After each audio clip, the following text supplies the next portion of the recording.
నమస్తే, వీటీవీ ప్రేమికి స్వాగతం.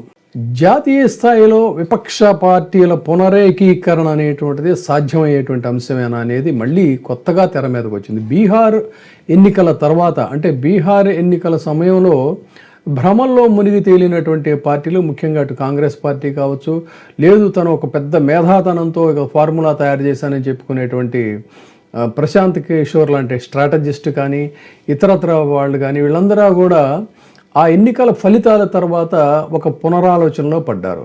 ముఖ్యంగా ప్రశాంత్ కిషోర్ విషయానికి వచ్చినట్టయితే king maker cannot become a king అనేటువంటి దాన్ని బాగా పూర్తిగా అనుభవపూర్వకంగా ఆయన జీర్ణం చేసుకున్నట్టుగా తెలుస్తుంది.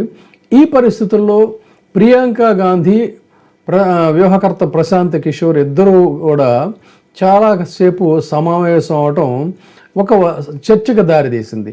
అసలు వీళ్ళిద్దరు ఏం మాట్లాడుకున్నారు, ఎందుకు అన్నట్లయితే ఇది చాలా ఆసక్తికరమైనటువంటి చర్చ. ఇప్పుడు ఇతను పూర్తిగా రియలైజ్ అయ్యాడు. తనేంటి, తన బాధ్యతలు, తను చేయదగింది ఏంటి, చేయలేనిది ఏంటి అనేది పూర్తిగా అర్థం చేసుకున్నటువంటి పరిస్థితుల్లో భవిష్యత్తు ఎన్నికలు, వ్యూహాలు, పార్టీల పునర్నిర్మాణం, పార్టీల ఐక్యత, దీని గురించే చాలా సుదీర్ఘంగా చర్చ జరిగినట్టు తెలుస్తుంది. ప్రశాంత్ కిషోర్ కాంగ్రెస్తో కలిసి పనిచేయాలనేటువంటి అంశం ఇదేం కొత్త విషయం కాదు. గతంలో కూడా ఇది తెర మీదకు వచ్చింది, అప్పుడు చర్చోపచర్చలు జరిపారు. అయితే ఏంటంటే ఆయన చాలా పెద్ద పదవిని పార్టీలో ఆశించడం, ఆ అధికార పరిధి విషయంలో పార్టీ లోపల భిన్నాభిప్రాయాలు వ్యక్తం కావడం, దాంతో అతను విభేదించి బయటికి వెళ్ళిపోవడం, ఇవన్నీ కూడా జరిగినప్పుడు అప్పుడు అది అలా నిలిచిపోయింది ఆ చర్చ.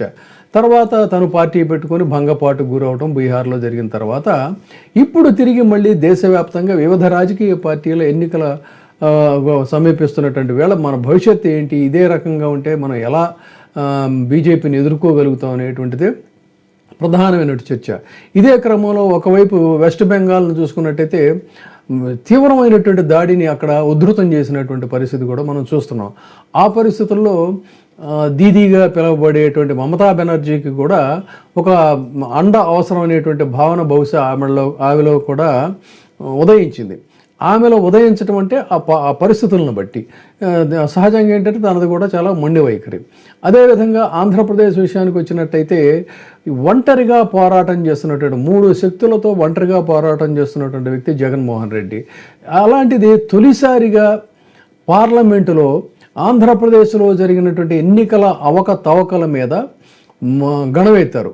అటు లోక్సభలో మిథున్ రెడ్డి, ఇటు రాజ్యసభలో చూసుకున్నట్లయితే సుబ్బారెడ్డి గారు, ఇంకా మిగతా ఎంపీలు వాళ్ళు కూడా చాలా గట్టిగా మొదటిసారి తమ గళాన్ని గట్టిగా వినిపించారు.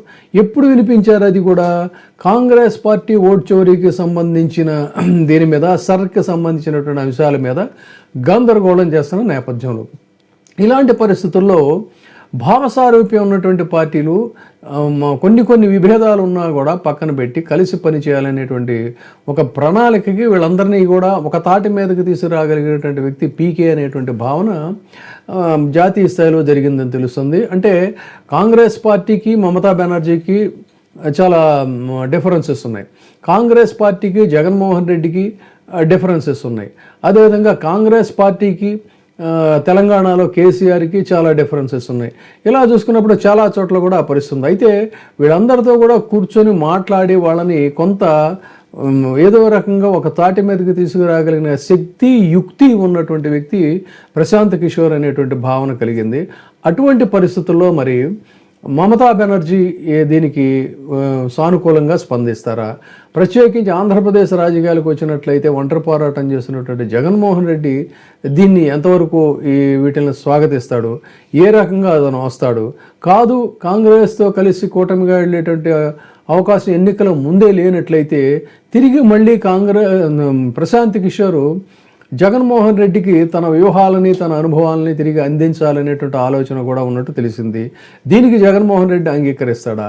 ఇవన్నీ కూడా ఢిల్లీ స్థాయిలో చాలా ఆసక్తికరంగా జరుగుతున్నటువంటి చర్చలు. ఎలా ఉంటే తెలంగాణలో అసలు పోటాపోటీగా నువ్వా నేను అన్నట్టుగా కొట్టుకుంటున్నటువంటి కాంగ్రెస్ను కేసీఆర్ ఏ విధంగా వాళ్ళు జాతీయ స్థాయిలో కలిసేటువంటి అవకాశం ఉంది. ఇవన్నీ కూడా ప్రశ్నార్థకమైనటువంటి అంశాలు.